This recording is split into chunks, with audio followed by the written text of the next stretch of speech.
That population जो हमारे statistics में मिसिंग कंपोनेंट है, those are the ones who are the most vulnerable. जितने भी हमारे मार्जिनलाइज सेगमेंट्स हैं, पॉवर्टी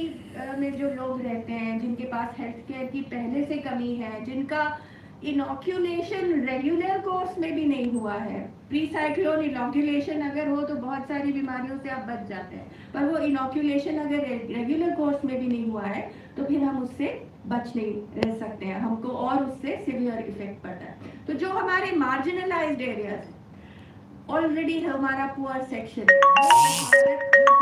प्रायोरिटीज की तरफ ओरिएंटेड है, तो मेरे ख्याल से तो अभी भी नहीं है, अभी भी नहीं है। आप किसी भी चीज का कोई भी इंडेक्सिंग देखिए, जैसे आप तुलना करने की कोशिश कीजिए कि अगर पॉवर्टी है और एक महिला बहुत गरीब है और एक पुरुष बहुत गरीब है, तो वो जो महिला है वो दोहरी गरीब है और जो पुरुष है वो ज्यादा गरीब है, वो उसके साथ और ढेर सारी और स्थितियां हैं।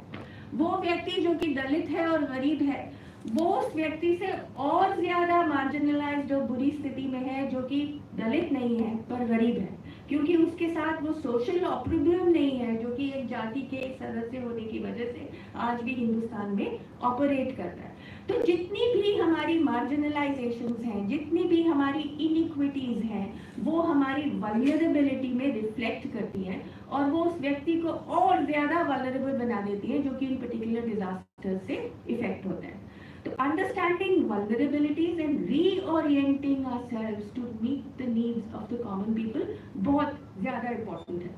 अब आप वो goals देखिए जिनको आप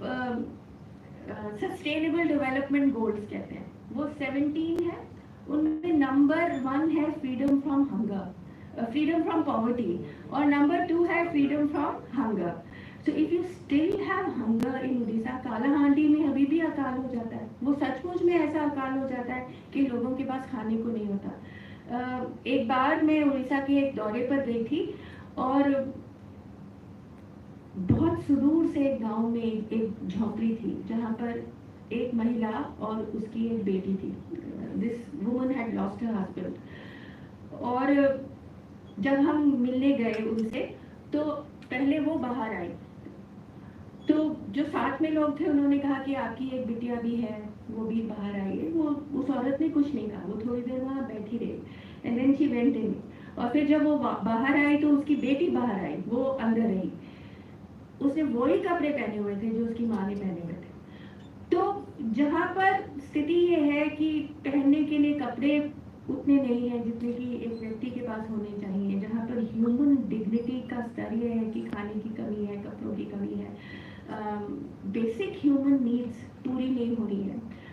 आप एक्सेस टू एजुकेशन और एक्सेस ऑफ हेल्थ की बात वहाँ किस तरह करेंगे जहाँ जीवित रह पाना अपने आप में एक संघर्ष है अभी भी। तो जब तक हम डिजास्टर्स की बात कर रहे हैं, तो जब तक हमारी नीतियाँ उस अंतिम व्यक्ति को टारगेट नहीं करती और उसको एक जीवन के एक स्तर तक नहीं लाती जहाँ पर वो बराबरी की जिंदगी जी सकता है, तब तक डिजास्टर मैनेजमेंट की हमारी नीतियाँ काफी अधूरी हैं। आप उस सस्टेनेबल डेवलपमेंट गोल को पढ़िए, उसमें क्रिएटिंग इक्विटी भी है, उसमें गुड गवर्नेंस भी है, उसमें एडमिनिस्ट्रेटिव रीडिस्ट्रीब्यूशन की बात भी है। 15वीं या 16वीं जो सस्टेनेबल डेवलपमेंट गोल है वो रिस्पॉन्सिबल गवर्नमेंट की बात करता है। आप डिजास्टर मैनेजमेंट को, वल्नरेबिलिटी को, प्रिपेयर्डनेस को तभी समझ सकते हैं जब आप लॉन्ग टर्म अपनी नीतियों को उन मार्जिनलाइज्ड लोगों के साथ जोड़कर बनाएं जो कि उस भारत के बाशिंदे हैं जहां अभी भी भुखमरी एक समस्या है, अभी भी मार्जिनलाइजेशन एक समस्या है, अभी भी गरीबी एक समस्या है। तो मैं समझती हूँ कि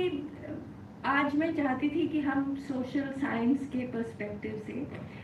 इस पर्टिकुलर इशू को समझ सकें, गवर्नेंस के पर्सपेक्टिव से इस पर्टिकुलर इशू को समझ सकें